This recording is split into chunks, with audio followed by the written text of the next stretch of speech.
प्यारे परीक्षार्थियों, कैसे आप सब लोग। मैं आशा करता हूं कि आप लोग सब स्वस्थ होंगे और अच्छे होंगे। कितने बच्चों को मेरी आवाज आ रही है? कि ऑडियो और वीडियो क्लियर है बेटा? तो कल कितने बच्चे प्रेजेंट थे, एक बार हाथ ऊपर कर लेंगे। कल के सेशन में कितने लोगों को मजा आया? वैसा ही सेशन आज भी हम फिर से करेंगे। कितने लोग रेडी है, कितने लोग एक्साइटेड है, प्लीज एक बार हाथ ऊपर कर लेंगे। कितने लोग एक्साइटेड है, प्लीज एक बार हाथ ऊपर कर लेंगे। सबको मजा आने वाला है। आज हम फिर से वही क्वेश्चन करेंगे जो हमारी बीपीएससी टीआरई में आने वाले क्वेश्चंस है। देखो बेटा, होता क्या है कि कुछ थीम इतने इंपॉर्टेंट होते हैं जो बीपीएससी बार बार बार बार पूछती है। एग्जामिनर क्या करता है, एक ही क्वेश्चन को उठाता है और उस एक ही क्वेश्चन को उठा के कॉपी पेस्ट हर एग्जाम में करता है। वो खुद से क्वेश्चंस भी नहीं बनाते। तो मैंने कुछ थीम्स आइडेंटिफाई किए हैं, वो थीम्स आपके एग्जाम में आने की संभावना बहुत ज्यादा है। तो प्लीज केयरफुली एंड तक सेशन को देखिए। एंड में आप लोगों के लिए एक सरप्राइज है। तो आते हैं हम आज के मोटिवेशन के ऊपर। मोटिवेशन क्या कहता है? कांटे भी चुभेंगे, कांटे भी चुभेंगे, पत्थर भी गड़ेंगे, ये मंजिलों के रास्ते हैं दोस्तों, ये यूं ही तंग करेंगे। हो सकता है कि आप में से बहुत सारे लोग निराश हो सकता है कि आप में से बहुत सारे लोग हताश हो कि सर एग्जाम नहीं हो रहा है। लेकिन रुकना नहीं है बेटा, थमना नहीं है बेटा। ये क्या है? ये सक्सेस का रास्ता है। इसमें कांटे तो चुभेंगे, इसमें तो कठिनाई आएंगी। रोज सुबह उठना है, रोज सुबह उठ के पढ़ाई करनी है और इसी जोश के साथ में हम स्टार्ट करते हैं आज का हमारा सेशन। तो पहला क्वेश्चन ये रहा आप सब लोगों के स्क्रीन के ऊपर। कितने लोगों को दिखाई दे रहा है? ये रहा आप सब लोगों के स्क्रीन के ऊपर। तो पहला सवाल क्या कहता है कि पृथ्वी के चारों ओर हवा की अदृश्य फिल्म को, गैसीय आवरण को क्या कहा जाता है? The gases envelope of the invisible film of air surrounding the earth is called as. क्या उसे आयन मंडल कहते हैं? क्या उसे शोभ मंडल कहते हैं? क्या उसे समताप मंडल कहते हैं? क्या उसे वायुमंडल कहते हैं? Ionosphere, troposphere, stratosphere, atmosphere. बताओ बच्चों, इसका आंसर क्या है? HSSC कांस्टेबल में पूछा गया सवाल। एटमॉस्फेयर एक बहुत ही इंपॉर्टेंट थीम है। एटमॉस्फेयर के ऊपर बार बार सवाल पूछते हैं कि नॉर्मल लैप्स रेट क्या है, शोभ मंडल क्या है, उसकी हाइट कितनी है। उसके बाद में ओजोन के बारे में सवाल पूछते हैं। फिर पूछते हैं कि कौन सी लेयर में जब हम ऊपर जाएंगे तो टेम्परेचर बढ़ता है, घटता है। तो ये जो एटमॉस्फेयर है ये बहुत इंपॉर्टेंट है। तो इसका आंसर क्या होगा? बहुत सारे बच्चे बोल रहे हैं सर डी इसका आंसर होगा। तो यस, डी इसका आंसर होगा। बहुत बढ़िया, बहुत बढ़िया। चलो अगला सवाल क्वेश्चन नंबर टू ओजोन के बारे में पूछा है। वायुमंडल में पाई जाने वाली ओजोन परत कहां मिलती है आपको? Ozone layer is found in atmosphere with in. Ozone layer कहां मिलेगी?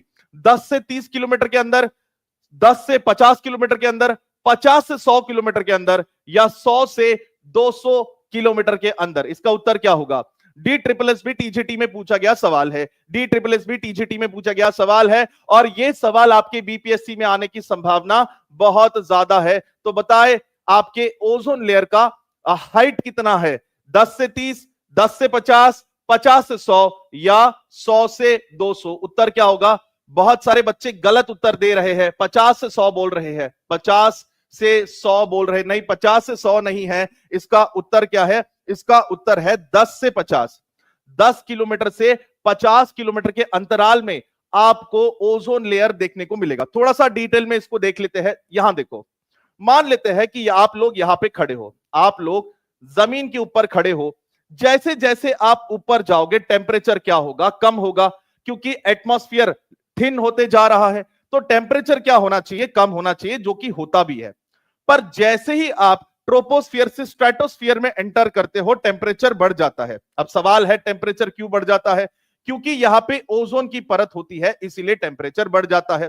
फिर उसके बाद ट्रोपोस्फियर, स्ट्रेटोस्फियर, फिर उसके बाद में आप मेसोस्फियर में जब जाते हो, फिर उसके बाद में स्ट्रेटोस्फियर, ट्रोपोस्फियर, स्ट्रेटोस्फियर और अगले स्फीयर में जब आप जाते हो तो क्या होता है? यहां पे टेम्परेचर वापस से कम होना शुरू होता है। फिर जब आप वापस से अगले लेयर में जाते हो तो वापस से टेम्परेचर बढ़ता है और जब आप वापस से ऊपर वाली लेयर में जाते हो तो वापस से टेम्परेचर कम होता है। तो टेम्परेचर कम होता है, बढ़ता है, कम होता है, बढ़ता है, कम होता है, यही चलते रहता है। ठीक है, चलो तो थोड़ा डिटेल में पढ़ लेंगे। शोभ मंडल, ट्रोपोस्फियर की हाइट कितनी है? सरफेस से 18 किलोमीटर। ध्रुवों पर कितनी है? 8 किलोमीटर। भूमध्य रेखा पे कितनी है? 18 किलोमीटर। अगर आपको ऐसा सवाल आए कि शोभ मंडल की एवरेज हाइट कितनी है, अगर आपको एक सवाल आता है कि शोभ मंडल की एवरेज हाइट कितनी है, एवरेज समझते हो ना, एवरेज, तो वो लगभग लगभग 12 से 13 किलोमीटर है। कभी कभी ध्रुवों की तरफ वो छोटी है और भूमध्य रेखा की तरफ वो बड़ा है, ठीक है। तो कभी कभी आपको ऐसा सवाल भी आएगा कि एवरेज हाइट बता दो, तो आपको एवरेज हाइट पता होनी चाहिए। फिर आता है आपका समताप मंडल, जो 18-20 किलोमीटर से लेके तो 50 किलोमीटर तक चलता है। आप बोलोगे सर अभी तो आपने 10 किलोमीटर बताया, ये एवरेज है, एवरेज को एवरेज की तरह समझो। उसके बाद अब आता है मीजोस्फीयर। मीजोस्फीयर की हाइट कितनी है, मध्य मंडल 50 से 80 किलोमीटर। फिर उसके बाद में आता है थर्मोस्फीयर, तापमंडल। तापमंडल में हाइट कितनी होती है, 80 से 500 किलोमीटर। और उसके बाद आता है एक्सोस्फीयर। एक्सोस्फीयर, एक्सोस्फीयर की हाइट कितनी होती है, एक्सोस्फीयर की हाइट होती है आपके 500 किलोमीटर से लेके तो उसके बाहर, उसके बाहर फिर स्पेस लग जाता है, उसके बाहर स्पेस लग जाता है। अगला सवाल, अगला सवाल, शोभ मंडल की औसत ऊंचाई कितनी है। क्या पूछा है, देखो औसत पूछा है, औसत का मतलब समझते हो ना, एवरेज। एवरेज पूछा है आपको, एवरेज पूछा है। एवरेज का मतलब समझते हो ना, शब्द का मतलब समझो, शब्द का मतलब समझो, औसत, एवरेज। एवरेज, एवरेज कितनी होगी, एवरेज हाइट कितनी होती है ट्रोपोस्फियर की, 13 किलोमीटर, 80 किलोमीटर, 50 किलोमीटर, 44 किलोमीटर। इसका उत्तर क्या होगा, और इसका उत्तर जो होगा वो होगा आपका 13 किलोमीटर। एवरेज पूछा है, एवरेज पूछा है, इसीलिए 13 किलोमीटर होगा। आप बोलोगे सर यहां पे तो आपने 18 किलोमीटर बोला, यहां पे एवरेज इस्तेमाल नहीं किया मैंने, एवरेज ये शब्द मैंने इस्तेमाल नहीं किया।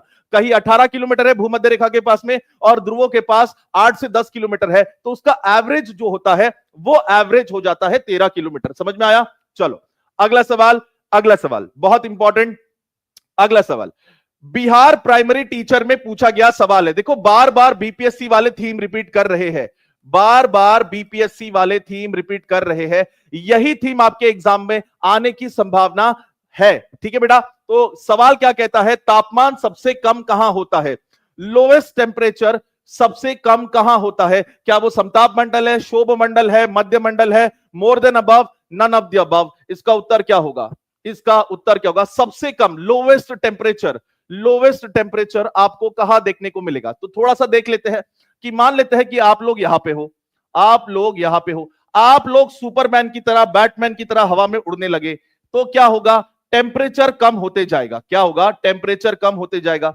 उसके बाद ट्रोपोस्फियर से स्ट्रेटोस्फियर में जब आप एंटर करोगे तो यहां पे ओजोन की परत है, ओजोन की परत होने के कारण यहां पे टेम्परेचर क्या हो जाएगा, बढ़ जाएगा। और उसके बाद फिर आप जब अगली लेयर में जाओगे तो यहां पे टेम्परेचर कम हो जाएगा। अब बताओ ये अगली लेयर कौन सी है, ट्रोपोस्फियर, स्ट्रेटोस्फियर। अब बताओ ये अगली लेयर कौन सी है। बहुत सारे बच्चे कह रहे हैं कि सर सी होगा, यस इसका आंसर क्या होगा, सी होगा। यहां पे टेम्परेचर -90 डिग्री, -80 डिग्री, -100 डिग्री भी चला जाता है, ठीक है। चलो अगला सवाल, अगला सवाल, सवाल नंबर 5। सवाल नंबर 5 क्या कहता है कि वायुमंडल की निम्नलिखित परतों में से किस एक में सबसे कम तापमान रिकॉर्ड किया गया है। सबसे कम, यहां पे बोलो क्या बोला है, सबसे कम तापमान रिकॉर्ड किया गया है। शब्द को देखो क्या बोला है, शब्दों को देखो क्या बोला है, सबसे कम, सबसे कम रिकॉर्ड किया गया है, सबसे कम बोला है। The lowest temperature is observed और recorded in which of the following layer, तो कौन से लेयर में, ट्रोपोस्फियर में सबसे कम टेम्परेचर रिकॉर्ड होगा, नहीं होगा। उसके बाद में, उसके बाद में स्ट्रेटोस्फियर में, स्ट्रेटोस्फियर में ओजोन होता है तो यहां पे टेम्परेचर बढ़ता है, कम नहीं होता। फिर उसके बाद में मीजोस्फीयर में टेम्परेचर कम होता है, थर्मोस्फियर में आयंस होते हैं, यहां पे टेम्परेचर बढ़ता है। तो इस वाले मंडल में टेम्परेचर बढ़ता है, इस वाले मंडल में टेम्परेचर घटता है, इस वाले मंडल में टेम्परेचर घटता है, और इस वाले मंडल में टेम्परेचर बढ़ता है। तो मीजोस्फीयर उसका उत्तर होगा, मीजोस्फीयर इसका उत्तर होगा, थर्मोस्फियर नहीं होगा, थर्मोस्फियर नहीं होगा, ठीक है। समझ में आया सबको, मजा आ रहा है सबको, प्लीज एक बार हाथ ऊपर करके बता देंगे सर हमें समझ में आ रहा है, सर हमें समझ में आ रहा है, सर हमें सारे कॉन्सेप्ट समझ में आ रहे हैं। प्लीज एक बार हाथ ऊपर करके बता देंगे, troposphere, stratosphere, mesosphere, thermosphere, exosphere. और इसका एक टेक्निक है याद करने का, कल भी मैंने बताया था, एक और बार बता देता हूं, आपको बस इतना याद रखना है, आपको बस इतना याद रखना है। Thank you so much, thank you so much to everyone, thank you so much to everyone, thank you so much to everyone. आपके सारे मंडल आपको याद हो जाएंगे। तो यहां देखो, यह है ट्रोपोस्फियर, यह है स्ट्रेटोस्फियर, यह है मेसोस्फियर, यह है थर्मोस्फियर और यह एक्सोस्फियर। यहां पे जैसे जैसे आप ऊपर जाओगे टेम्परेचर कम होता है, उसके बाद में यहां पे जैसे जैसे आप ऊपर जाओगे टेम्परेचर बढ़ता है। क्यों? क्योंकि यहां पे ओजोन है, इसीलिए। उसके बाद में इससे बाहर निकलोगे तो यहां पे टेम्परेचर क्या होगा? कम होगा। सबसे कम टेम्परेचर यही होता है -90 से लेके तो -100 डिग्री सेल्सियस तक। उसके बाद जैसे आप इस मंडल में जाओगे टेम्परेचर क्या होगा? टेम्परेचर वापस से बढ़ेगा। टेम्परेचर क्यों बढ़ेगा? क्योंकि यहां पे पॉजिटिवली चार्ज आयंस होते हैं और उसके बाद में स्पेस लग जाता है, उसके बाद में अंतरिक्ष लग जाता है। यहां पे टेम्परेचर वापस कम हो जाता है क्योंकि यहां पे अंतरिक्ष लग जाता है। ठीक है, समझ में आ गया? Thank you so much to everyone. सबको समझ में आ गया? टेम्परेचर कम होता है, बढ़ता है, कम होता है, बढ़ता है। Very very important. समझ में आ गया? समझ में आ गया? चलो बढ़िया, सब बच्चों को समझ में आ गया। कितने बच्चों को ये ट्रिक बहुत अच्छी लगी? कितने बच्चों को ये ट्रिक बहुत अच्छी लगी? सर हमें ऐसी ही ट्रिक बताइए, और भी बहुत सारी ट्रिक्स लेके आया हूं आपके लिए। क्या आपको ये सारी ट्रिक्स चाहिए? अगर आपको ट्रिक्स चाहिए तो बता दीजिए, कमेंट्स में बता दीजिए, सर हमें ऐसी ट्रिक्स चाहिए, हमें ऐसी और ट्रिक्स चाहिए, सर हमें ऐसी और ट्रिक्स चाहिए ताकि जल्दी जल्दी सारी चीजें याद हो जाए, याद करने में तकलीफ ना हो। चलो छठा प्रश्न क्या कहता है कि निम्नलिखित में से किस क्षेत्र में वर्ष भर से अधिकतम मात्रा में ऊष्मा प्राप्त होती है? Which of the following zone receives maximum amount of heat during the year? वो कौन सा जोन है, वो कौन सा एरिया है जहां पे सबसे ज्यादा ऊष्मा पड़ती है? वो कौन सा क्षेत्र है? क्या वो टेम्परेट जोन है? क्या वो टॉराइड जोन है? क्या वो उष्ण कटिबंधीय क्षेत्र है? समतोष्ण कटिबंधीय क्षेत्र है? ध्रुवीय कटिबंधीय क्षेत्र है? या more than above? None of the above. CTET में पूछा गया सवाल है, बीपीएससी में पूछे जाने की संभावना 100% है। बीपीएससी में पूछे जाने की संभावना 100% है। एनसीईआरटी से ये सवाल बनाया है, एनसीईआरटी से, एनसीईआरटी का ये सवाल है, एनसीईआरटी का सवाल है। इसलिए कहता हूं कि बार बार इंपॉर्टेंट टॉपिक्स लेके आ रहा हूं कि बीपीएससी में पूछे जाने की 100% संभावना है। तो इसका उत्तर क्या होगा? टॉरइड जोन होगा, टेम्परेट जोन होगा, फ्रिजिड जोन होगा, नन ऑफ द अबव होगा? इसका उत्तर क्या होगा सर? इसका उत्तर जो होगा वो होगा ए, उष्ण कटिबंधीय क्षेत्र। तो चलो इसको एक बार देख लेते हैं हम लोग, मैप के थ्रू देख लेते हैं, क्योंकि मैप के बिना बच्चों समझ नहीं सकते। ज्योग्राफी बिना मैप के आप समझ नहीं सकते, मैप के बिना ज्योग्राफी आप समझ ही नहीं सकते। अरे फोटोज वोटोज तो बाद में देखेंगे, हाथ से मैप बनाएंगे। और कितने बच्चों को मैप बनाना सीखना है? कितने बच्चों को मैप बनाना सीखना है कि सर हमें भी सिखा दो, हमें भी सिखा दो कि भारत का नक्शा कैसे बनाते हैं? कितने लोगों को सीखना है कि भारत का नक्शा कैसे बनाते हैं, पूरे वर्ल्ड का नक्शा कैसे बनाते हैं? कमेंट्स में एक बार बता देंगे कि हमें भी सीखना है कि भारत का नक्शा और पूरे वर्ल्ड का नक्शा कैसे बनाते हैं। आपको सिखा दूंगा, एक स्पेशल सेशन ले लेंगे आपके लिए, एक स्पेशल सेशन ले लेंगे आपके लिए, और उस सेशन में आपके लिए हम बता देंगे कि वर्ल्ड मैप कैसे बनाते हैं। क्योंकि मैप से बहुत सारे सवाल आते हैं, मैप से बहुत सारे सवाल आते हैं। अगर आपका मैप पक्का है, अगर आपका मैप पक्का है तो आपके 3-4 मार्क्स तो पक्के हो गए। चलो 3-4 मार्क्स तो आपके पक्के हो गए। अब यहां देखो, ये क्या है? ये है आपका कर्क रेखा, ये है भूमध्य रेखा, ये है भूमध्य रेखा, और उसके बाद में ये क्या है? आपकी मकर रेखा। तो ट्रॉपिक ऑफ कैंसर, इक्वेटर और ट्रॉपिक ऑफ कैप्रिकॉर्न। बता दो ये कौन सा महीना है? कमेंट्स में सब लोग बता देंगे ये कौन सा महीना है, कमेंट्स में बता देंगे ये कौन सा महीना है। ये महीना है सर कौन सा? जून का महीना है। ये कौन सा महीना है? दिसंबर का महीना है। ये कौन सा महीना है? मार्च का महीना है। और सितंबर का महीना है। तो यहां देखो, जनवरी, फरवरी, मार्च, अप्रैल, मई, जून, जुलाई, अगस्त, सितंबर, अक्टूबर, नवंबर, दिसंबर। जनवरी, फरवरी, मार्च, अप्रैल, मई, जून, जुलाई, अगस्त, सितंबर, अक्टूबर, नवंबर, दिसंबर। इसका मतलब हमारा जो सूर्य है वो यहां तक जाएगा ऊपर ऊपर, और फिर यहां तक आएगा नीचे नीचे। तो इस वाले क्षेत्र में सबसे ज्यादा धूप पड़ती है। जब इस वाले क्षेत्र में सबसे ज्यादा धूप पड़ती है तो क्या होगा? तो उष्ण कटिबंधीय क्षेत्र में सबसे ज्यादा तापमान होगा। अब अगर उष्ण कटिबंधीय क्षेत्र में सबसे ज्यादा तापमान होगा तो फिर क्या होगा? वाष्मीकरण भी यही होगा। अगर वाष्मीकरण भी यही होगा, अगर वाष्मीकरण भी यही होगा, तो मुझे एक बात बताओ कि सबसे ज्यादा बादल कहां बनेंगे? इसी वाले क्षेत्र में बनेंगे। और अगर सबसे ज्यादा बादल इसी वाले क्षेत्र में बनेंगे तो सबसे ज्यादा वर्षा कहां होगी? इसी वाले क्षेत्र में सबसे ज्यादा वर्षा होगी। और इसी वाले क्षेत्र में दुनिया के हरे भरे जंगल, चाहे वो अमेज़न फॉरेस्ट हो, चाहे वो कॉन्गो फॉरेस्ट हो, चाहे वो आपका इंडोनेशियन फॉरेस्ट हो, तो यही आपको सारे फॉरेस्ट मिलेंगे। इसका मतलब जब बारिश होगी तो जंगल होगा, जंगल होगा तो प्राणी होंगे। समझ में आया? चलो, एक कॉन्सेप्ट से हमने बहुत सारे कॉन्सेप्ट पढ़ लिए। सातवां प्रश्न क्या कहता है कि वातावरण मुख्यतः गर्म होता है। इसका कारण क्या है? The atmosphere is heated mainly by. Atmosphere क्यों गर्म होता है? क्या कारण है? क्या कारण है एटमॉस्फेयर गर्म होता है? क्या कारण है? क्या कारण है? क्या क्या किस कारण की वजह से? शॉर्ट वेव सोलर रेडिएशन, सौर लघु तरंगों की वजह से, रिफ्लेक्टेड सोलर रेडिएशन जो रिफ्लेक्शन होता है उसकी वजह से, दीर्घ तरंग से, या फिर स्कैटरिंग से?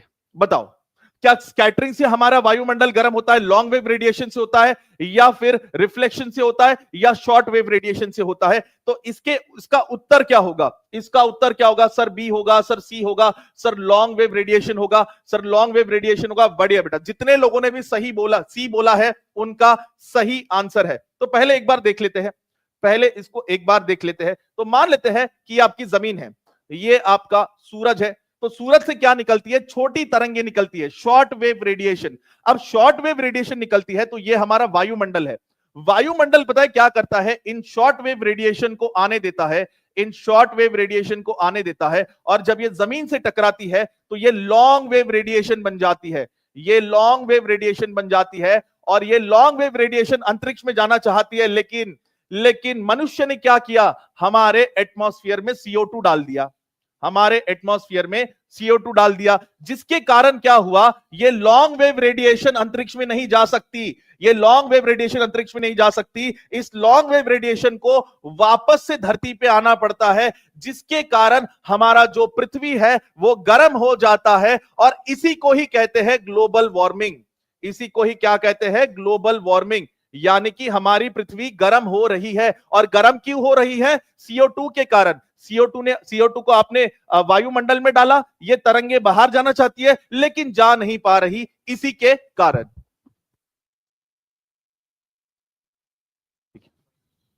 चलो, आठवां प्रश्न क्या कहता है कि the earth radiates energy to atmosphere इन।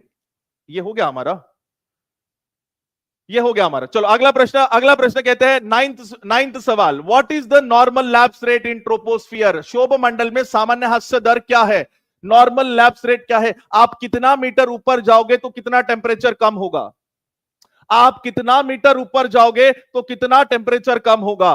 क्या आप 6000 मीटर ऊपर जाओगे तो 6.5 डिग्री सेल्सियस टेम्परेचर कम होगा? क्या आप 1000 डिग्री ऊपर जाओगे तो 9.8 डिग्री सेल्सियस टेम्परेचर कम होगा? क्या आप 1000 मीटर जाओगे तो 5.5 डिग्री सेल्सियस टेम्परेचर कम होगा? More than above, none of the above. BPSC में पूछा गया सवाल है, और 60th बीपीएससी में सवाल पूछा गया है, और 62nd बीपीएससी में पूछा गया सवाल है, इंपॉर्टेंट सवाल है। तो इसका उत्तर क्या होगा? इसका उत्तर क्या होगा? कोई बच्चा कहता है कि बी होगा, कोई कहता है कि सी होगा, कोई कह रहा है कि नहीं नहीं, ये गलत उत्तर है। इसका आंसर है ए। जो बच्चे पेड़ में मुझसे पढ़े हैं उन बच्चों को मैंने ये बताया था कि हर 1 किलोमीटर के ऊपर, 1000 मीटर मतलब क्या होता है? 1000 मीटर मतलब 1 किलोमीटर, 1 किलोमीटर के ऊपर। तो अगर आप 1 किलोमीटर आसमान में उड़ोगे, 1 किलोमीटर आसमान में उड़ोगे तो 6.5 डिग्री सेल्सियस टेम्परेचर कम होते जाएगा, धीरे धीरे धीरे धीरे धीरे कम होते जाएगा, धीरे धीरे कम होते जाएगा। तो इसका उत्तर क्या है? इसका उत्तर है ए, इसका उत्तर है। यहां देखो, यहां देखो, ये ट्रोपोस्फियर है, ट्रोपोस्फियर से आप ऊपर ऊपर ऊपर ऊपर जाओगे टेम्परेचर कम होता है, फिर आप स्ट्रेटोस्फियर में जाता हो तो टेम्परेचर बढ़ता है। टेम्परेचर बढ़ क्यों रहा है? क्योंकि यहां पे ओजोन है। फिर उसके बाद आप जाते हो मीजोस्फियर में, टेम्परेचर और कम होता है। फिर उसके बाद जाते हो थर्मोस्फियर में, क्योंकि यहाँ पे आयन से टेम्परेचर बढ़ रहा है। तो ये जो लाइन आप देखते हो ना, एनसीईआरटी में दिया है, ये एनसीईआरटी में दिया है। तो ये जो लाइन आप देख रहे हो ना, टेम्परेचर कम हो रहा है, फिर टेम्परेचर बढ़ रहा है, फिर टेम्परेचर कम हो रहा है, फिर टेम्परेचर बढ़ रहा है। तो ये है एनसीईआरटी में, एनसीईआरटी में डायग्राम दिया है, ये एनसीईआरटी से पूछा गया ही सवाल है ये, ठीक है।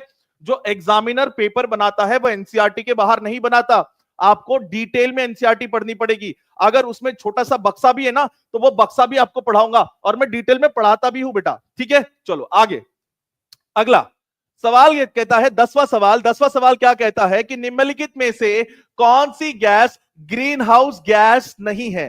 तो सबसे पहले समझो, बहुत सारे बच्चों का ये डाउट होगा, ये ग्रीन हाउस होता क्या है, ये हरे कलर का घर होता क्या है। पहले आंसर दे दो, बाद में डिटेल में समझाऊंगा। केवीएस एलडीसीई में पूछा गया सवाल है, बहुत इंपॉर्टेंट सवाल है। तो बताओ ग्रीन हाउस गैस कौन सी नहीं है, ग्रीन हाउस गैस कौन सी नहीं। ओजोन, ऑक्सीजन, क्लोरोफ्लोरोकार्बन और कार्बन डाइऑक्साइड। तो इसका उत्तर क्या होगा, इसका उत्तर क्या होगा सर, यस सी इसका उत्तर होगा, सी इसका उत्तर होगा। अब बहुत सारे बच्चों को यह डाउट होगा, सर ये ग्रीन हाउस होता क्या है, ये तो समझा दो। देखो ग्रीन हाउस क्या होता है, होता कुछ नहीं है, सिंपल सा कॉन्सेप्ट है। अब मान लो जहां पे ठंडी बहुत पड़ती है, जिस क्षेत्र में ठंडी बहुत पड़ती है, तो वहां पे तापमान बहुत कम होता है। अब कुछ लोग पता है क्या करते हैं, एक घर बना लेते हैं, एक घर बना लेते हैं और उसके अंदर खेती करना शुरू करते हैं, उसके अंदर खेती करना शुरू करते हैं। अब यहां पे क्या होता है, इस घर के ऊपर एक पट्टी लगी होती है। ये पट्टी क्या करती है, सूरज की रोशनी को आने तो देती है लेकिन वापस नहीं जाने देती, जिसके कारण यहां पे वातावरण जो है वो गर्म हो जाता है, जिसकी वजह से ये जो पौधे हैं ये फल फूल पाते हैं। ये होता है ग्रीन हाउस, ये होता है ग्रीन हाउस। ग्रीन हाउस का मतलब ये होता है। अब इसी को अगर आप पृथ्वी के संदर्भ में देखोगे तो क्या होता है, जो आपका सूरज की छोटी तरंगे है, ये सूरज की जो छोटी तरंगे है, जब ये हमारी जमीन पे पड़ती है तो ये छोटी तरंगे हमारे जमीन पे पड़ के वापस अंतरिक्ष में जाना चाहती है, वापस बड़ी तरंगे बनके अंतरिक्ष में जाना चाहती है। लेकिन हमने क्या किया, मानव ने, हमने क्या किया कि हमारे अंतरिक्ष में हमने CO2, क्लोरोफ्लोरोकार्बन और बहुत सारी गैसेस डाल दी, जिसके कारण ये जो बड़ी तरंगे है ये अंतरिक्ष में नहीं जा सकती, जिसके कारण हमारी पृथ्वी जो है वो गर्म हो जाती है। इसी को ही हम ग्लोबल वार्मिंग कहते हैं। और इसका असर क्या होता है कि हिमनद पिघलते हैं, ग्लेशियर्स पिघल जाते हैं, बहुत भयंकर साइक्लोन्स आते हैं, उसकी वजह से बारिश भी बहुत भयंकर आती है। तो इसे ही कहते हैं ग्रीन हाउस गैस इफेक्ट और ग्लोबल वार्मिंग। समझ में आया सबको, सबको समझ में आया, चलो सबको समझ में आया, हाथ ऊपर कर लेंगे एक बार। चलो एक बहुत ही बढ़िया अनाउंसमेंट है आप सब लोगों के लिए, आज टीचिंग परीक्षा के ऊपर सभी कोर्सेज के ऊपर 70% ऑफ है। तो जिन बच्चों को लगता है कि उन्हें टीचिंग परीक्षा में एनरोल होना चाहिए तो प्लीज आज 12 बजे से पहले एनरोल हो जाए, क्योंकि टीचिंग परीक्षा में ज्योग्राफी सिर्फ पढ़ाई नहीं जाती, ज्योग्राफी इमेजिन भी करवाई जाती है। चलो अगला सवाल, सवाल नंबर 11, सवाल नंबर 11 कोरियलिस बल के ऊपर सवाल पूछा है। उत्तरी गोलार्ध में कोरियलिस बल हवाओं को विपेशित करता है, कौन से दिशा में ढकलता है, कौन से दिशा में डिफ्लेक्ट करता है, कौन से दिशा में डिफ्लेक्ट करता है। In the northern hemisphere the Coriolis force deflect wind in which direction, क्या वो लेफ्ट बाय या राइट यानी कि दाएं टुवर्ड्स द सेंटर, या केंद्र की तरफ, या उच्च दबाव की तरफ। अब बताओ इसका उत्तर क्या होगा, ए होगा, बी होगा, सी होगा, डी होगा। यूपीएससी में पूछा गया सवाल है, मेरे बच्चों को इतना ट्रेन करवा दूंगा कि यूपीएससी के क्वेश्चन भी हलवा लगने लगेंगे। यूपीएससी 2023 में पूछा गया सवाल है, कोरियलिस बल मैंने डिटेल में पढ़ाया था कि नॉर्दर्न साइड में यानी कि उत्तरी गोलार्ध में कोरियलिस बल कौन सी साइड हवाओं को डिफ्लेक्ट करता है, तो वो है राइट हैंड साइड। वो क्या है, right hand side, sorry right hand side. इसका उत्तर क्या होगा, राइट हैंड साइड। इसको आप देख लो एक बार, इसको आप देख लो, इसको थोड़ा सा डिटेल में समझते हैं क्योंकि डिटेल के बिना कुछ नहीं होता, डिटेल में समझते इसको। यहां देखो, एक सेकेंड रुक जाओ बस, यहां देखो,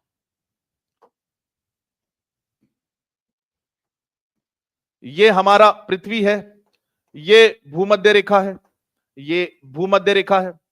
अब अगर मैं कोई भी, अगर हवाएं इधर से इधर आती है, अगर हवाएं इधर से इधर आती है, अगर हवाएं जो है वो इधर से इधर आना चाहती है तो हवाएं सीधा नहीं आएंगी, मुड़ जाएंगी। अगर हवाएं जो है यहां से ऐसा जाना चाहती है तो सीधा नहीं जाएंगी, ऐसी मुड़ जाएंगी। अब सोचो आप यहां पे खड़े हो, अब सोचो आप यहां पे खड़े हो और ये क्या है आपका राइट साइड, ये क्या है आपका राइट साइड। अब सोचो आप यहां पे खड़े हो, आप सोचो यहां पे खड़े हो, ये क्या है आपका, एक मिनट, अब ये क्या है आपका लेफ्ट साइड, ये क्या है आपका लेफ्ट साइड। तो नॉर्दर्न साइड में ये मुड़ते हैं राइट की तरफ और सदर्न साइड में ये मुड़ते हैं लेफ्ट की तरफ।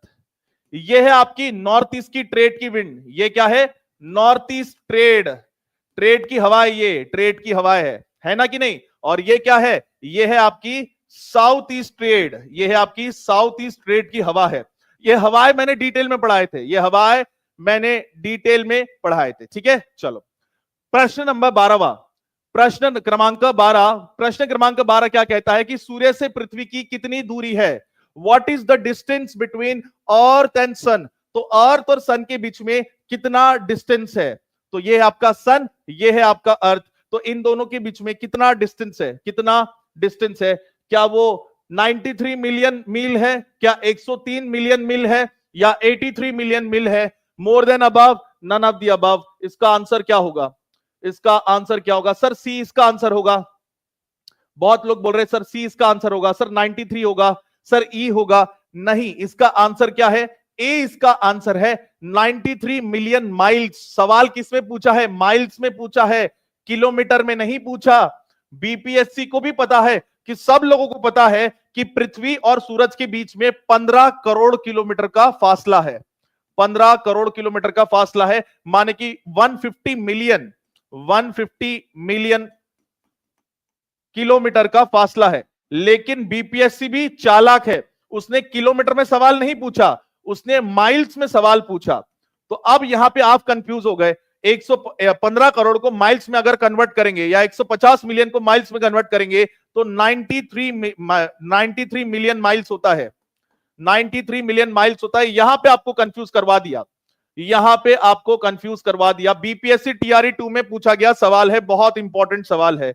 बीपीएससी टीआरई 2 में पूछा गया सवाल है, बहुत इंपॉर्टेंट सवाल है। इसलिए कहता हूं कि क्वेश्चंस करिए, बहुत इंपॉर्टेंट है क्वेश्चंस आपके लिए। क्योंकि अगर ये क्वेश्चन मिस हो गए तो बेटा एक दो क्वेश्चंस तो आपके मिस हो जाएंगे, सिलेक्शन रुक जाएगा। सिलेक्शन रुकना नहीं चाहिए। इसलिए कहता हूं कि सेशन को ज्यादा से ज्यादा लोगों में शेयर कीजिए, व्हाट्सएप ग्रुप पे शेयर कीजिए, टेलीग्राम ग्रुप पे शेयर करिए, क्योंकि सबका मंगल हो, सब बच्चों का मंगल होना चाहिए, कोई भी पीछे नहीं रहना चाहिए, सबका एग्जाम निकलना चाहिए। अगला सवाल तो थोड़ा डिटेल में पढ़ लेते हैं हम। एवरेज डिस्टेंस कितना है, एवरेज बोला है तो एवरेज को एवरेज की तरह समझो। 149 मिलियन किलोमीटर माने 14.96 करोड़ किलोमीटर, ये एग्जैक्ट है। लेकिन हम लोग क्या बोलते हैं, मोटा माटी 150 करोड़ किलोमीटर है। मोटा माटी 150 करोड़ किलोमीटर है, लेकिन एग्जैक्ट कितना है, 14.96 करोड़ किलोमीटर। जब हम एस्ट्रोनॉमिकल यूनिट में बात करते हैं तो अर्थ और सन के बीच में डिस्टेंस कितना है, एक खगोलीय इकाई। पृथ्वी और सूर्य के बीच की औसत दूरी कितनी है, एक खगोलीय इकाई, 1 एस्ट्रोनॉमिकल यूनिट। अब कल मैंने पेरिहीलियन और एपहीलियन भी पढ़ाया था। पेरिहीलियन का मतलब क्या होता है, जब सूरज पृथ्वी के बहुत पास होता है, जब सूरज पृथ्वी के बहुत पास होता है। कितना पास होता है, लगभग 14 करोड़ किलोमीटर, 14 करोड़ किलोमीटर। और ये जनवरी के महीने में होता है। आप बोलोगे जनवरी के महीने में तो सर मुझे ठंडी लगती है, लेकिन आपको भले ही ठंडी लगे, लेकिन यहां पे क्या होता है, यहां पे सूरज पृथ्वी से नजदीक होता है। सूरज आपसे नजदीक हो या दूर हो, इससे फर्क नहीं पड़ता पृथ्वी के ऊपर ठंडी होगी या गर्मी होगी। सूरज टेढ़ा होगा या ऐसा होगा, उसके ऊपर निर्भर करता है। उसके बाद आते हैं एपहीलियन। एपहीलियन में क्या होता है, सूरज जो है पृथ्वी से बहुत दूर होता है, और पृथ्वी से क्या होता है, बहुत दूर होता है। और महीना कौन सा होता है, जुलाई का होता है। कितना दूर होता है, लगभग 115 करोड़, मतलब 15 करोड़ के आसपास, 15 करोड़ के आसपास, ठीक है। तो 1 करोड़ की दूरी आती है, 1 करोड़ की दूरी आती है। तो पृथ्वी अगर, सूरज अगर पास में होगा तो इसका मतलब यह नहीं कि गर्मी होगा तब ठंडी होती है। जब सूरज दूर होगा तो इसका मतलब यह नहीं है कि ठंडी होगी तब गर्मी होती है। समझ में आया सबको, कंफ्यूज नहीं होना, यहां सवाल पूछा जा सकता है। आप बोलोगे सूरज पास में तो गर्मी है, सूरज दूर है तो ठंडी है, ऐसा नहीं होता है, ऐसा नहीं होता है। सूरज कितना टेढ़ा है, सूरज कितना टेढ़ा है उसके ऊपर निर्भर करता है। सूरज कितना टेढ़ा है, यहां देखो, ये हमारा सूरज है, ये हमारा सूरज है, और ये हमारी पृथ्वी है। यहां देखो, ये हमारी पृथ्वी है,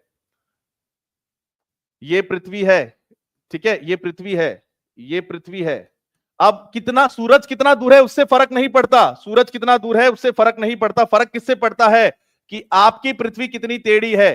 फर्क किससे पड़ता है, आपकी पृथ्वी कितनी टेढ़ी है, इससे फर्क पड़ता है। तो यहां क्या होगा, यहां होगी गर्मी, यहां पे क्या होगी, गर्मी होगी। और यहां पे क्या होगी, ठंडी होगी। यहां पे क्या होगी, ठंडी होगी। और यहां पे क्या होगा, सेम वैसे ही होगा। यहां पे जो होगी वो होगी गर्मी, और यहां पे क्या होगी, यहां पे होगी ठंडी।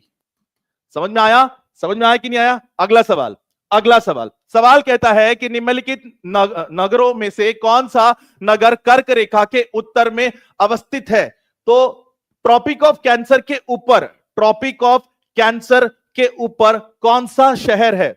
ऊपर बोला है, ट्रॉपिक ऑफ कैंसर के ऊपर बोला है, नीचे नहीं बोला है। इसका मतलब यहां पे मैप्स बहुत इंपॉर्टेंट है। इसका मतलब जिन बच्चों का मैप अच्छा है वही बच्चे इसका उत्तर दे सकते हैं। रट्टा रट्टा मारने वाले इसका आंसर नहीं दे सकते। जिनका मैप बहुत अच्छा है, तो वो कौन सी सिटी है? बीपीएससी टीआरई 2 में पूछा गया सवाल है, बीपीएससी टीआरई 2 में पूछा गया सवाल है, वो कौन सी सिटी है जो ट्रॉपिक ऑफ कैंसर के उत्तर में आती है? उत्तर में आती है। क्या वो भोपाल है? क्या वो आइजवाल है? क्या वो रांची है? More than above, none above. उत्तर क्या होगा? उत्तर जो उसका बी होगा, आइजवाल होगा। क्या होगा? आइजवाल होगा। बहुत इंपॉर्टेंट है, इसलिए बोलता हूं कि मैप आपको सीखना बहुत जरूरी है। भारत का नक्शा आपको सीखना बहुत जरूरी है, क्योंकि भारत के नक्शे के बिना आप एग्जाम नहीं निकाल पाओगे। 3-4 सवाल तो भारत के नक्शे से ही आते हैं, 3-4 सवाल तो भारत के नक्शे से ही आते हैं। भारत का नक्शा अगर बनाते आता है, कितने लोग चाहते हैं कि एक स्पेशल सेशन हो जाए? कितने लोग चाहते हैं कि एक स्पेशल सेशन हो जाए भारत के नक्शे के ऊपर? भारत के नक्शे के ऊपर कि हमें भारत का नक्शा निकालना सिखा दीजिए, हमें भारत का नक्शा निकालना सिखा दीजिए सर। तो इससे आपके 2-3 सवाल तो सही हो जाएंगे, 2-3 सवाल तो आपके सही हो जाएंगे भारत के नक्शे से। अगर आप चाहते हो तो कमेंट्स में लिख के बता दे।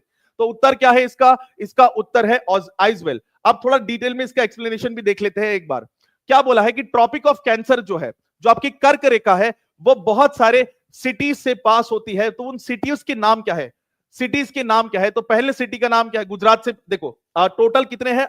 8 ऐसे स्टेट्स है जहां से ट्रॉपिक ऑफ कैंसर पास होती है। तो ट्रॉपिक ऑफ कैंसर कहां कहां से पास होती है? ट्रॉपिक ऑफ कैंसर पास होती है गुजरात से, राजस्थान से, मध्य प्रदेश से। आपको ये याद रखना है, सवाल आता है छत्तीसगढ़ से, उसके बाद झारखंड से, उसके बाद वेस्ट बंगाल से, उसके बाद त्रिपुरा से, और उसके बाद मिजोरम से।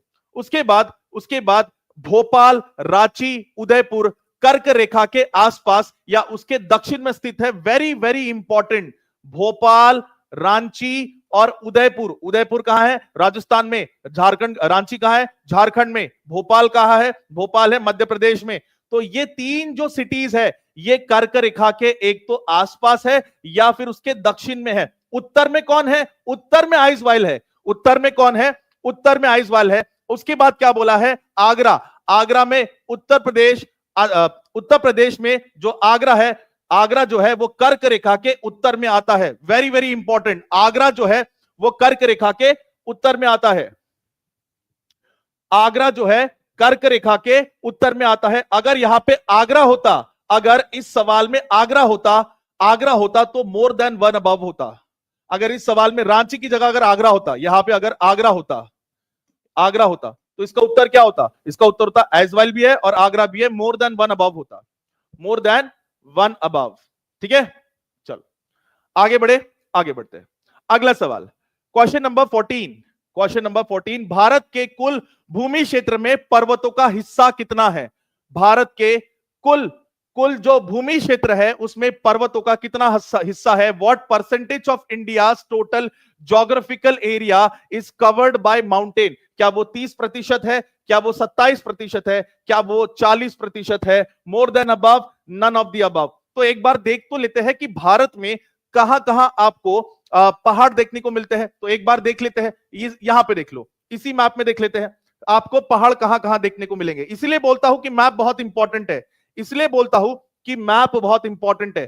तो ये देखो, ये पूरा पहाड़ी क्षेत्र है, ये पूरा पहाड़ी क्षेत्र है, फिर बाद में ये पूरा पहाड़ी क्षेत्र है, ये पूरा पहाड़ी क्षेत्र है, ये पूरा पहाड़ी क्षेत्र है, फिर उसके बाद में ये आधा ये टूटा हुआ है, ये पूरा नहीं है। उसके बाद में अगर आप देखोगे ये अरावली है, ये अरावली है। अब ये क्या है? ये है भारत, और ये है भारत में प्रमुख पहाड़ियां। ये है भारत और भारत की प्रमुख पहाड़ियां। पहाड़ी वाला क्षेत्र कौन सा है? यही पहाड़ी वाला क्षेत्र है। अब बताओ कितना परसेंट हुआ? कितना परसेंट हुआ? ये परसेंट हुआ ए 30%। इसका आंसर क्या है? 30% इसका आंसर है। कितने लोगों का 30% सही आया? कितने लोगों का 30% सही आया? हाथ ऊपर कर लेंगे। सर मेरा 30% सही आया, सर मेरा 30% सही आया। कितने कितने लोगों का सही आया, कितने लोगों का सही आया? 30%। कितने लोगों का सही आया, कितने लोगों का सही आया? हाथ ऊपर कर लेंगे। सर मेरा सही आ गया। इसलिए कहता हूं कि बहुत इंपॉर्टेंट है मैप, बहुत इंपॉर्टेंट है। आपके लिए एक स्पेशल सेशन ले लेंगे और आपको वर्ल्ड मैप सिखा देंगे और आपको इंडिया का मैप भी सिखा देंगे। ठीक है, चलो अगला सवाल। अगला सवाल प्रश्न नंबर 15। ये थोड़ा सा अच्छा खासा सवाल है, बीपीएससी टीआरई 2 में पूछा गया सवाल है। अगर इस सवाल को आपको हल करना है तो आपको एनसीईआरटी आनी चाहिए, क्लास 9 की NCERT, physiography of India chapter number 2 ये आना चाहिए आपको। अगर वो चैप्टर आता है तो ये सवाल का जवाब आप दे दोगे। सवाल पूछा है बीपीएससी टीआरई 2 में। मैं बार बार बोलता हूं एनसीईआरटी बहुत इंपॉर्टेंट है, मैं बार बार बोलता हूं एनसीईआरटी बहुत इंपॉर्टेंट है। कहां से सवाल आ रहे हैं? एनसीईआरटी, एनसीईआरटी से सवाल आ रहे हैं, क्लास 9 की एनसीईआरटी से सवाल आ रहे हैं, क्लास 9 की एनसीईआरटी से सवाल आते हैं। इसीलिए जो बीपीएससी टीआरई 4 की प्रिपरेशन कर रहे हैं, कृपया करके एनसीईआरटी को निगलेक्ट ना करें, एनसीईआरटी को पढ़े। ठीक है, अब सवाल क्या कहता है कि भौगोलिक क्षेत्रफल के अनुसार भारत की निम्नलिखित भौतिक यानी कि ज्योग्राफिक इकाइयों को आप क्रम अनुसार लगाइए। तो क्रम अनुसार लगाइए। क्या पहले केंद्रीय उच्च भूमि आती है, महान मैदान आता है, तटीय मैदान आता है, उसके बाद उत्तरी पर्वत आते हैं? तो इसका उत्तर क्या होगा? इसका उत्तर क्या होगा? 3 1 2 4 होगा, 1 2 3 4 होगा, 2 4 1 3 होगा, मोर देन अबव होगा, नन ऑफ द अबव होगा। इसका आंसर क्या होगा? सर सी इसका आंसर होगा। सर बहुत बच्चे बोल रहे हैं सर सी इसका आंसर होगा, कुछ लोग बोल रहे हैं सर इसका बी इसका आंसर होगा। कितने लोगों को लगता है कि सी इसका आंसर होगा? कितने लोगों को लगता है कि बी इसका आंसर होगा? तो बहुत सारे बच्चे बोल रहे हैं सर सी होगा, बी होगा। चलो सी और बी को जाने देते हैं। सबसे पहले हम लोग मैप देख लेते हैं, सबसे पहले हम लोग मैप देख लेते हैं। मैप में मजा आएगा। जब तक मैप नहीं समझिए, बार बार बोलता हूं मैप आना चाहिए, बार बार बोलता हूं मैप आना चाहिए। अगर मैप नहीं आएगा तो आपके 3-4 मार्क, 3-4 क्वेश्चंस तो ऐसे ही छूट जाएंगे। मैप नहीं आएगा। मैप को जिसने निगलेक्ट किया, आपने कितने लोगों ने अपने घर में मैप लाके रखा है? कितने लोगों ने अपने घर पे मैप लाके रखा है और अपने दीवार पे चिपकाया है? कितने लोग रोज मैप को देखते हैं? कितने लोग रोज मैप को देखते हैं? कमेंट्स में बता देंगे कि सर हम रोज मैप को देखते हैं और रोज मैप की प्रैक्टिस करते हैं, रोज मैप की प्रैक्टिस करते हैं। कितने लोग अपने घर पे मैप लाके रखे? एक बार बता देंगे। यहां देखो, ये क्या है? ये है आपके मैदान। ये क्या है? आपके मैदान है। ये नॉर्दर्न प्लेन है आपके, ये मैदान है। ठीक है, ये मैदान है आपके। तो ये है आपके प्लेन। ठीक है, उसके बाद में ये क्या है? ये है आपका हिमालय का क्षेत्र। ये है आपका हिमालय। ठीक है, हिमालया। फिर उसके बाद में ऑप्शंस में क्या है? और क्या है ऑप्शंस में? आपका northern mountain, coastal planes, coastal plain, तटीय तटीय इलाका, तटीय इलाका। तटीय इलाका कहां है? तटीय इलाका कहां है? तटीय इलाका ये है, ये तटीय इलाका है, ये तटीय इलाका है आपका, ये तटीय इलाका है, ये तटीय इलाका है आपका। उसके बाद सवाल क्या है? सवाल क्या है? उसके बाद क्या पूछा है?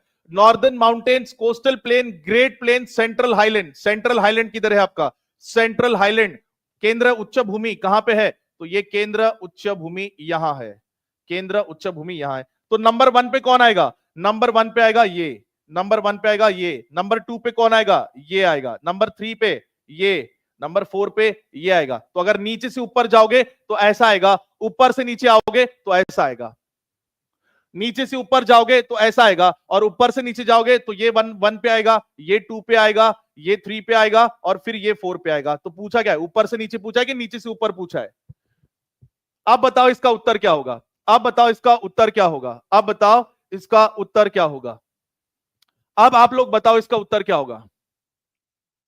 आप बताओ इसका उत्तर क्या होगा? ऊपर से नीचे इसका उत्तर क्या होगा? जल्दी बता दे इसका उत्तर क्या होगा? इसका उत्तर होगा बी। इसका उत्तर क्या होगा? बी होगा, सी होगा, ए होगा? इसका उत्तर होगा ए। इसका उत्तर होगा ए। इसका उत्तर होगा तटीय मैदान पहले आते हैं, फिर उसके बाद में आता है आपका केंद्रीय उच्च भूमि, फिर उसके बाद में आएगा महामैदान और उसके बाद आएगा आपका उत्तरी पर्वत। तो उत्तर क्या होगा? ए इसका उत्तर होगा, ए इसका उत्तर होगा, सी इसका उत्तर नहीं होगा। अधिकतम छात्रों ने इसका गलत उत्तर दिया। कितने लोगों को लगता है कि मैप बहुत इंपॉर्टेंट है? कितने लोगों को लगता है कि मैप बहुत इंपॉर्टेंट है? देखो, इस मैप से मैंने सवाल सॉल्व कर लिया, इस मैप से मैंने क्वेश्चन सवाल सॉल्व कर लिया। बीपीएससी हर साल आपको कम से कम 2 से 3 सवाल ऐसे करेंगी जिसमें मैप बहुत इंपॉर्टेंट है। जिसमें मैप बहुत इंपॉर्टेंट है। तो जिन बच्चों ने सी किया, आपको मैप बहुत ज्यादा पढ़ने की जरूरत है। अगर आप मैप नहीं पढ़ोगे तो आपके मार्क्स नहीं आएंगे, आपके मार्क्स नहीं आएंगे। मैप बहुत इंपॉर्टेंट है। भारत की सबसे ऊंची पर्वत श्रृंखला कौन सी है? भारत में सबसे ऊंची पर्वत श्रृंखला कौन सी है? Which is the highest mountain range in India? Which is the highest mountain range in India? वापस से टीआरई में पूछा गया सवाल है, कितने बार बोलूं, कितने बार बोलूं? एनसीईआरटी में पूछा गया सवाल है, एनसीईआरटी का पूछा गया सवाल है। क्लास 9 की एनसीईआरटी है, चैप्टर नंबर 2 है इसका, चैप्टर नंबर 2 है, चैप्टर नंबर 2 क्लास 9 की एनसीईआरटी अगर आप देखोगे खोल के तो सवाल पूछा गया है। बार बार बोलता हूं एनसीईआरटी बहुत इंपॉर्टेंट है। तो इसका आंसर क्या होगा? क्या कंचनजंगा होगा, एवरेस्ट होगा, K2 होगा, गॉडविन अस्टिन? K2 इसका आंसर है, K2 इसका आंसर है। तो थोड़ी सी एडिशनल इंफॉर्मेशन भी हम लोग देख लेते हैं K2 के बारे में, माउंट एवरेस्ट के बारे में, कंचनजंगा के बारे में। तो सबसे पहले माउंट एवरेस्ट के बारे में देख लेते हैं कि माउंट एवरेस्ट की हाइट कितनी है। 8,848.86 मीटर इसकी हाइट है। ये इसका स्थान कहां पे है? नेपाल और चाइना के बॉर्डर पे है, और ये विश्व की सबसे ऊंची चोटी है। ये इसको याद रखना, ये तो आपको पता ही होगा। उसके बाद कंचनजंगा, कंचनजंगा इसका स्थान कहां पे है? इंडिया नेपाल बॉर्डर पे, सिक्किम के पास, ठीक है। और ये विश्व की तीसरी सबसे ऊंची चोटी है। और उसके बाद आते हैं गॉडविन अस्टिन के बारे में, K2, mount Godwin Austen K2, इसकी ऊंचाई कितनी है? 8,611 मीटर। और ये कहां पे है? पीओके में है, पाकिस्तान ऑक्यूपाइड कश्मीर में है, पाकिस्तान ऑक्यूपाइड कश्मीर में है। और ये दुनिया की दूसरी सबसे ऊंची चोटी है। तो कोई बात नहीं सर, हमें दिखा दो ना सर, कितने लोग K2 पर्वत पे जाना चाहते हैं? कितने लोग K2 पर्वत पे जाना चाहते हैं? कितने लोग हैं जो K2 पर्वत पे जाना चाहते हैं? अभी आपको K2 पर्वत पे लेके चलता हूं। कितने लोग गूगल मैप के जरिए K2 पर्वत पे जाना चाहते हैं? K2 पर्वत देखना चाहते हो तो बहुत बढ़िया, चलो K2 पर्वत की तरफ चलते हैं, K2 पर्वत की तरफ चलते हैं, K2 पर्वत की तरफ चलते हैं। बढ़िया, चलो चलेंगे, मजे से चलेंगे, K2 पर्वत पे चलेंगे। हमें K2 पर्वत देखना है सर, तो घर बैठे बैठे आपको K2 पर्वत की सैर कराएंगे। तो चले K2 पर्वत चलते हैं, K2 माउंटेन।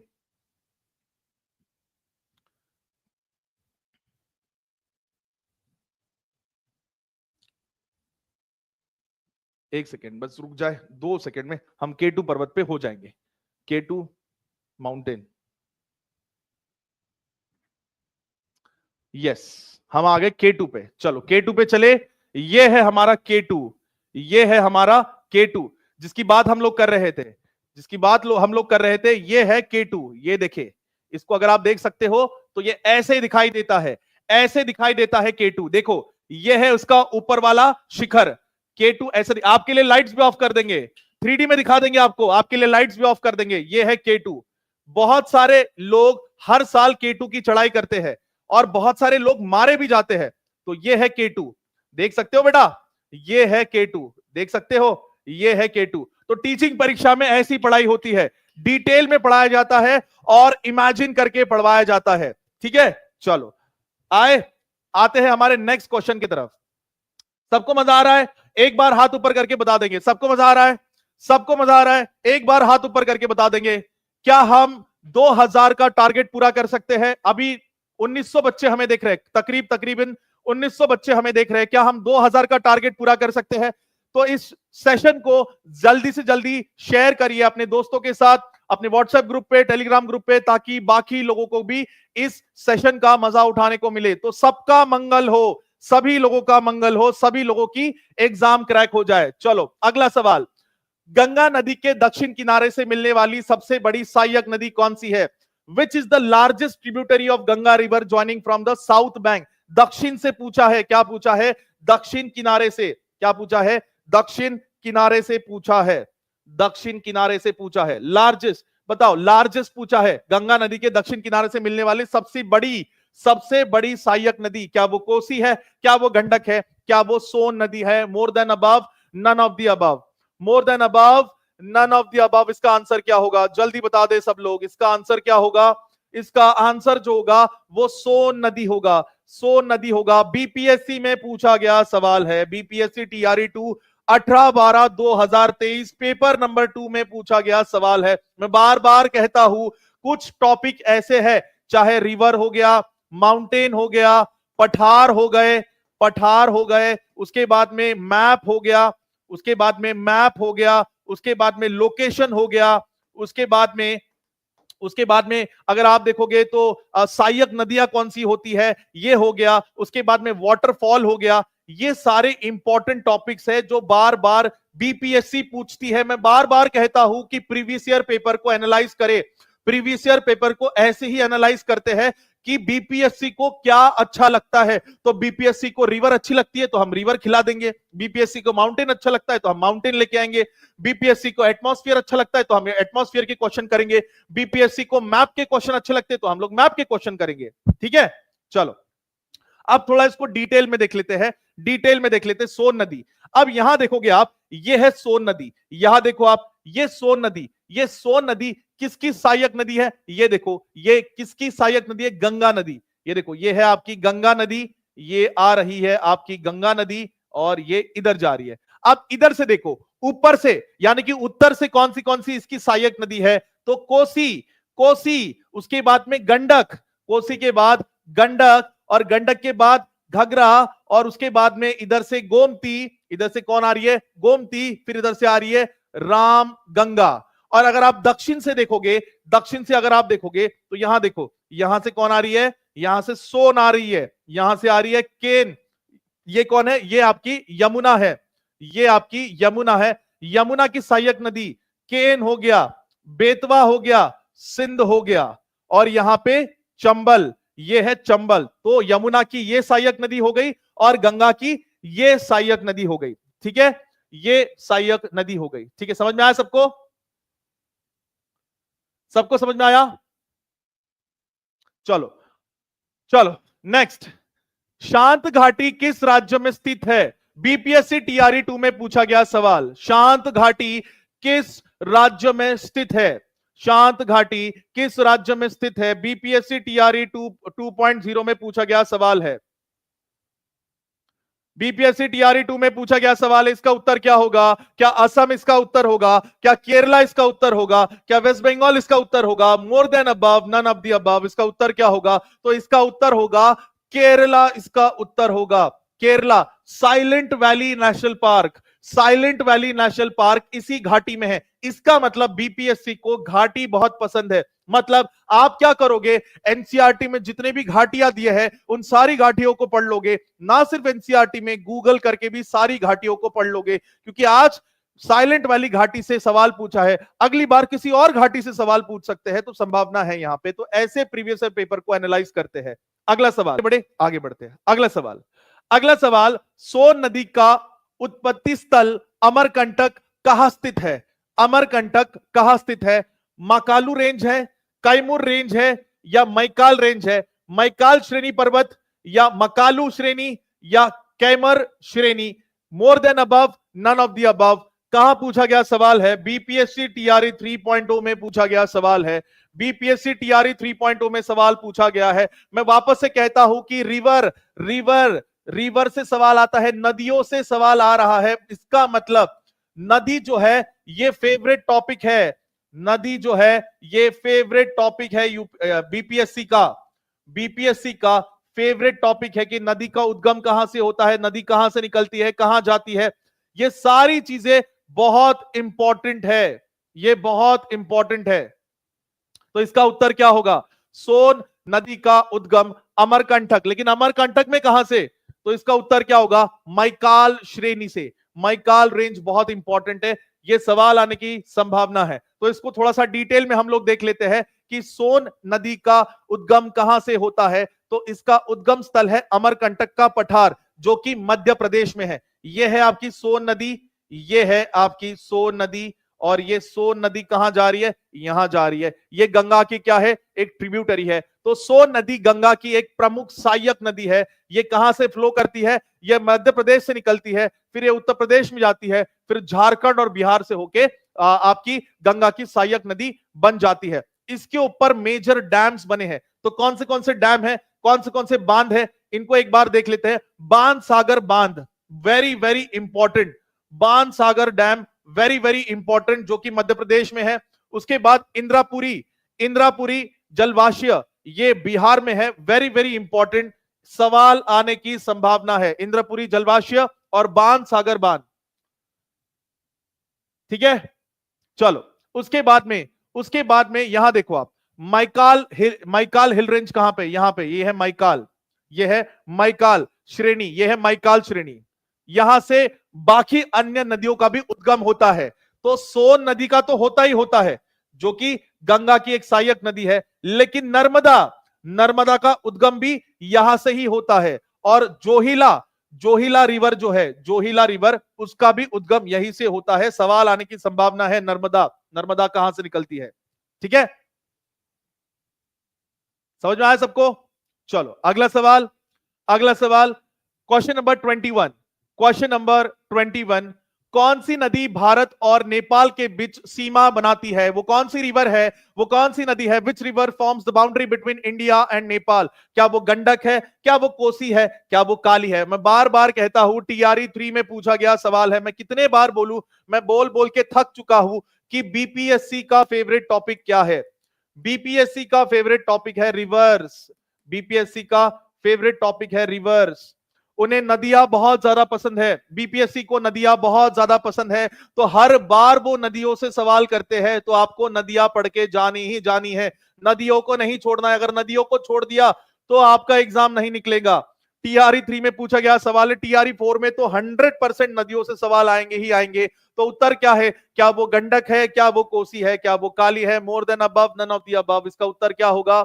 इसका उत्तर क्या होगा? काली इसका सही उत्तर होगा, काली इसका सही उत्तर होगा, काली जो होगा वो इसका सही उत्तर होगा। एक बार मैप पे भी हम लोग देख लेते हैं, एक बार मैप में भी हम लोग देख लेते हैं। यहां पे देखो, ये है भारत, अगर आप देखोगे तो ये है नेपाल, और ये है काली रिवर, ये है काली रिवर, ये है काली रिवर। यहां पे आप देख सकते हो, ये है काली रिवर। बहुत बहुत इंपॉर्टेंट है, बहुत बहुत इंपॉर्टेंट है। अगला सवाल, oxbow lake are found in, oxbow lake, चाप झील कहां पाई जाती है? ऑक्सबो लेक, तो यहां पे अगर आप ऑक्सबो लेक देख सकते हो, तो नदी देखो, नदी बह रही है। जब नदी में बाढ़ आ जाती है तो नदी का पानी बढ़ जाता है। धीरे धीरे क्या होता है? धीरे धीरे ये होता है कि नदी सिकुड़ जाती है, और जब नदी सिकुड़ जाती है तो इसका एक भाग अलग निकल जाता है। इसे ही कहते हैं ऑक्सबो लेक, इसे ही क्या कहते हैं? Oxbow lake. इसे क्या कहते हैं? इसे कहते हैं ऑक्सबो लेक। तो ऑक्सबो लेक कहां पाया जाता है? क्या आपको हिमनद में मिलेगा, क्या आपको नदी की घाटी में मिलेगा, क्या रेगिस्तान में मिलेगा? मोर than above, none of the above. TRE 2 में भी पूछा गया सवाल है, और टीआरई 3 में भी पूछा गया सवाल है, एनसीईआरटी से पूछा गया सवाल है, एनसीईआरटी से सवाल पूछा गया है। तो कहां है इसका? नदी में, नदी में। थोड़ा सा डिटेल में आपको समझा देता हूं, थोड़ा सा डिटेल में आपको समझा देता हूं।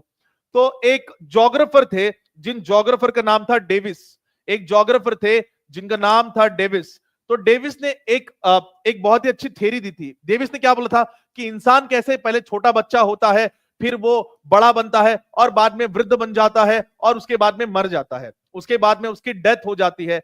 ये होती है स्टेज, ये होती है इंसान की स्टेज। तो डेविस ने क्या बोला कि एक जो रिवर होती है, एक जो नदी होती है, उसकी भी स्टेज होती है। स्टेज 1 में जब रिवर निकलती है तो वो बहुत तूफान में होती है। जैसे छोटा बच्चा हो गया, बहुत ही ज्यादा तूफान में होगा, यहां पे इरोजन होता है, अपर्दन होता है, यहां पे इरोजन होता है, अपर्दन होता है। फिर क्या होता है? जो जो रिवर है आपकी, ये जब बीच में आती है तो धीरे हो जाती है। ये जो रिवर है, जब ये अपने मिडिल स्टेज में आती है, ये अर्ली स्टेज, ये मिडिल स्टेज, यहां पे रिवर जो है वो धीरे हो जाती है। और जब रिवर धीरे हो जाती है तो ऐसी ऐसी ऐसी ये जो सांप जैसी रिवर चलती है ना, ऐसी बनती है, और यहां पे ही आपका ऑक्सबो लेक बनता है। और जब रिवर बुढ़ी हो जाती है, यानी कि वृद्ध हो जाती है, जब रिवर वृद्ध हो जाती है तो रिवर क्या करती है? अपने पास के जितने भी सेडिमेंट्स है, अपने पास में कंकड़ पत्थर मिट्टी जितना भी है, वो क्या करती है? वो नदी के मुंह के पास में समा देती है, और इसे हम लोग क्या कहते हैं? डेल्टा। इसे हम लोग क्या कहते हैं? डेल्टा। तो नदी की कितने स्टेज होती है? 3 स्टेज होती है। पहले स्टेज में नदी क्या करती है? इरोजन करती है, अपर्दन करती है। दूसरे स्टेज में वो सांप जैसा घूमना शुरू कर देती है। तीसरे स्टेज में डेल्टा बनाती है। तो ये डेविस नाम के ज्योग्राफर ने ये एक कॉन्सेप्ट दिया था। मुझे लगा थोड़ा डिटेल में पढ़ाना चाहिए, तो मैंने पढ़ा दिया। प्रश्न क्रमांक 23, प्रश्न क्रमांक 23, प्रश्न क्रमांक 23 क्या कहता है कि which of the following tributaries did not join the Brahmaputra river from the north. निम्नलिखित में से कौन सी सहायक नदी ब्रह्मपुत्र से उत्तर दिशा से नहीं मिलती, उत्तर दिशा से नहीं मिलती। बीपीएससी स्कूल टीचर में पूछा गया सवाल है, बीपीएससी टीआरई 2 में पूछा गया सवाल है। बार बार कहता हूं, नदी नदी नदी, नदियों से सवाल पूछा जा रहा है, रिवर से सवाल पूछा जा रहा है। तो क्या इसका ऑप्शन होगा? सुबनसरी होगा, बिलसरी होगा, मानस होगा, मोर देन अबव होगा, नन ऑफ द अबव होगा। इसका उत्तर क्या होगा? जल्दी बता दे, इसका उत्तर क्या होगा? इसका उत्तर क्या होगा? इसका उत्तर क्या होगा? इसका उत्तर जो होगा वो सी होगा, मानस रिवर। इसका उत्तर क्या होगा? सी इसका उत्तर होगा, मानस रिवर। सी इसका सही उत्तर होगा, सी इसका सही उत्तर होगा, मानस रिवर। मानस रिवर इसका सही उत्तर होगा। ठीक है, चलो उसके बाद यहां पे चक्रवात, चक्रवात से एक सवाल पूछा गया है, चक्रवात से एक सवाल पूछा गया है। बीपीएससी टीआरई 2 में चक्रवात से एक सवाल पूछा गया है। चक्रवात, कितने लोगों को चक्रवात के बारे में आइडिया है? जो बच्चों ने पेड में मुझसे पढ़ा है उन बच्चों को पता है कि मैंने डिटेल में आपको चक्रवात पढ़ाया था। प्रश्न क्रमांक 24 चक्रवात के ऊपर पूछा गया है। चक्रवात क्या कहता है कि भारत का कौन सा तट उष्णकटिबंधीय चक्रवात से सबसे अधिक प्रभावित होता है? Which of the Indian coast is most affected by tropical cyclone? क्या वो मालाबार है, क्या वो कोरमंडल है, क्या वो कोंकण है, more than above, none of the above?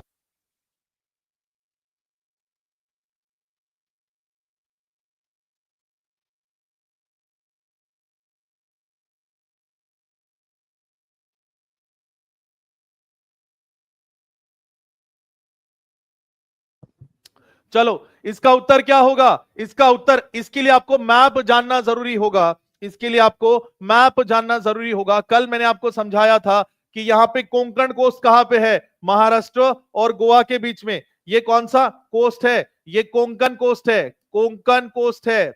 उसके बाद में यहां पे केरला और कर्नाटका के बीच में कौन सा कोस्ट है? ये कौन सा कोस्ट है? ये कौन सा कोस्ट है? ये मालाबार कोस्ट है, ये मालाबार कोस्ट है।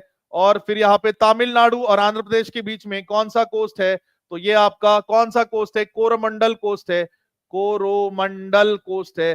तो यहाँ पे अधिक चक्रवात आते हैं, अधिक चक्रवात आते हैं।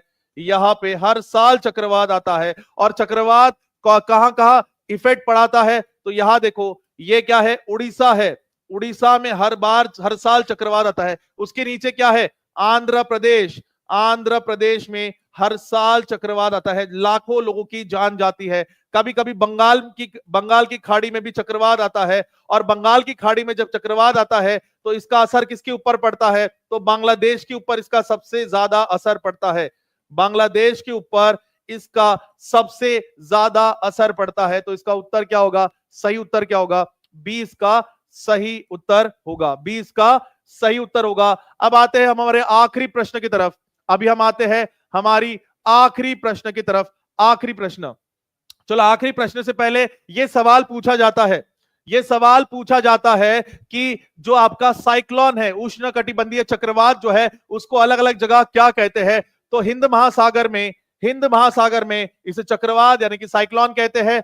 अटलांटिक महासागर में इसे हरिकेन कहते हैं। अटलांटिक महासागर मतलब कनाडा हो गया, यूएसए हो गया, तो यूएसए में इसे क्या कहते हैं? यूएसए में इसे हरिकेन कहते हैं। उसके बाद में western Pacific Ocean and South China Sea, South China Sea में, चाइना में इसे टाइफून कहते हैं। जापान में भी इसको टाइफून कहते हैं। अगर सवाल पूछा जाए कि जापान में उष्णकटिबंधीय चक्रवात को क्या कहते हैं, तो इसे टाइफून कहते हैं। और ऑस्ट्रेलिया में यानी कि पश्चिमी ऑस्ट्रेलिया में इसे विली विली कहते हैं। इसे क्या कहते हैं? इसे विली विली कहते हैं। बहुत इंपॉर्टेंट है, सवाल पूछा जाता है। आखिरी सवाल बीपीएससी टीआरई 2 में पूछा गया सवाल है, बीपीएससी टीआरई 2 में पूछा गया सवाल है। यहां पे मिट्टी से सवाल किया गया है। मैं आपको बताया मिट्टी से सवाल आते हैं। कल भी मैंने आपको सवाल करवाया था, सवाल ये कहता है कि which type of soil is found in Ganga plains? Ganga का मैदान किस प्रकार की मिट्टी से भरा है?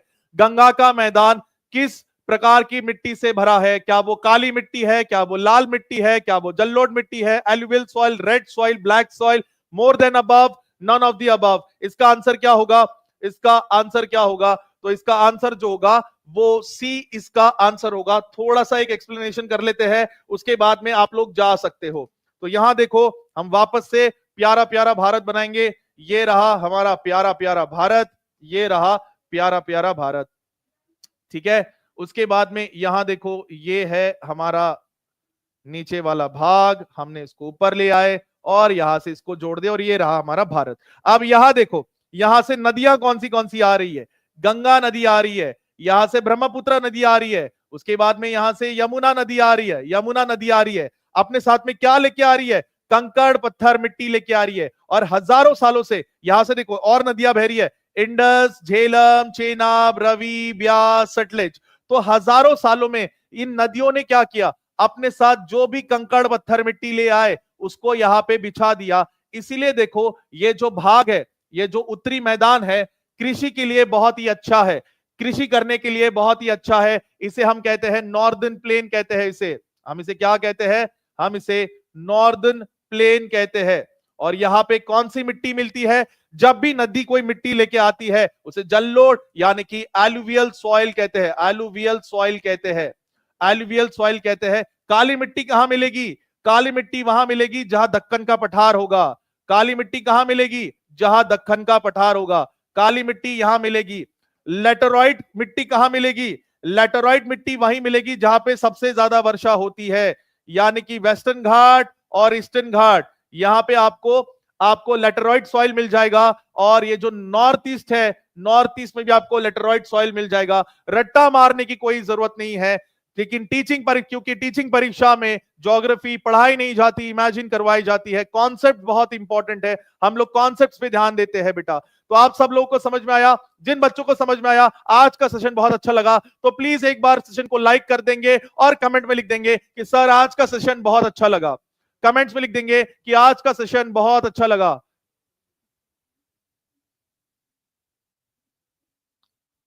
कमेंट्स में लिख देंगे आज का सेशन बहुत अच्छा लगा। कितने लोगों को आज का सेशन बहुत अच्छा लगा? एक बार हाथ ऊपर करके बता देंगे सर आज का सेशन बहुत अच्छा लगा, और सेशन को लाइक कर देंगे। तो आज के लिए इतना ही। मैं शुभम सर आपसे अलविदा लेता हूं और मिलता हूं आपको अगली क्लास में। Till then bye everyone, God bless you all.